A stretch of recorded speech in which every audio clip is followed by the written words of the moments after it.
ಈಕೆ ಐತಲ್ಲ ನನಗೆ ಒಂದು ಕಂಡೀಷನ್ ಹಾಕಿದ್ಲು ಏನಂತ ನೀನು ಪಾಲಿಟಿಕ್ಸ್ ಜಾಯ್ನ್ ಆಗಬಾರ್ದು ಅಂತ ಹೇಳಿ. ನನಗೆ ಭಾಳ ಶೋರ್ ಇತ್ತು ನಾನು ಜೀವನದಲ್ಲಿ ಎಂದೂ ಪಾಲಿಟಿಕ್ಸ್ ಜಾಯ್ನ್ ಆಗಲ್ಲ ಅಂತ ಹೇಳಿ. ಯಾಕಂದ್ರೆ ನಾನು ನೋಡಿದ್ದೆ ನಮ್ಮ ತಂದೆ ಪಾಲಿಟಿಕ್ಸ್ ಜಾಯ್ನ್ ಆದಮೇಲೆ ನಮ್ಮ ಬಿಸ್ನೆಸ್ ಪೂರ್ತಿ ಅಫೆಕ್ಟ್ ಆಗಿತ್ತು.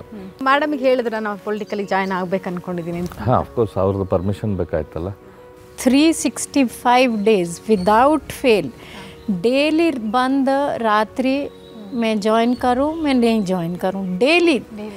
ಸೊ ಒಂದು ವರ್ಷ ಆದಮೇಲೆ ನಾನು ನಿನ್ಗೆ ಏನು ಮಾಡೋದೈತಿ ನೀವು ಮಾಡ್ಕೊಂತ. ಯಾಕಂದರೆ ಇಷ್ಟು ಪರ್ಸಿಸ್ಟೆಂಟ್ ಆಗಿ ಯಾರು ಕೇಳಿದ್ರೆ ಅದು ಮತ್ತು ಅಷ್ಟು ಅವ್ರಿಗೆ ಪ್ಯಾಷನ್ ಇರ್ಬೋದು ಅಂತ ಹೇಳಿ ಮತ್ತು ನಾನು ಆಯಿತು ನಿನ್ನ ಮರ್ಜಿ ಐತಿ ಬಟ್ ಅಪ್ಪಾಜಿ ಅಮ್ಮ ಎಲ್ಲರೂ ಬೇಡ ಅಂತ ಹೇಳಿದ್ರು. ಅಷ್ಟು ಇದು ಪಾಲಿಟಿಕ್ಸ್. ಸೊ ಇವಾಗ ನಿಮ್ಮ ಬಟ್ಟೆಗಳನ್ನೆಲ್ಲ ಸೆಲೆಕ್ಟ್ ಮಾಡೋದು ಯಾರು, ಮೇಡಮ್ಮ ನೀವು?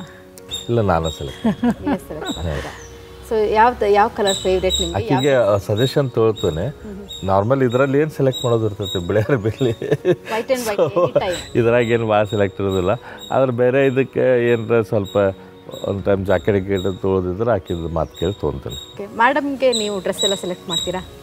ಸ್ಯಾರಿ ಎಲ್ಲ ನಂದೆಲ್ಲ ಬೆಸ್ಟ್ ಸ್ಯಾರೀಸ್ ಅರವಿಂದ್ ಅವರು ಸೆಲೆಕ್ಟ್ ಮಾಡ್ತಾರೆ. ಅದು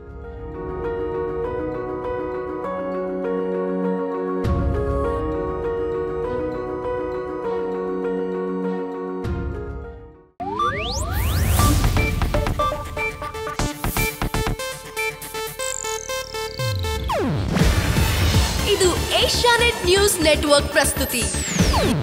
ನೀವು ನೋಡ್ತಿದ್ದೀರಾ ಏಷ್ಯಾನೆಟ್ ಸುವರ್ಣ ನ್ಯೂಸ್.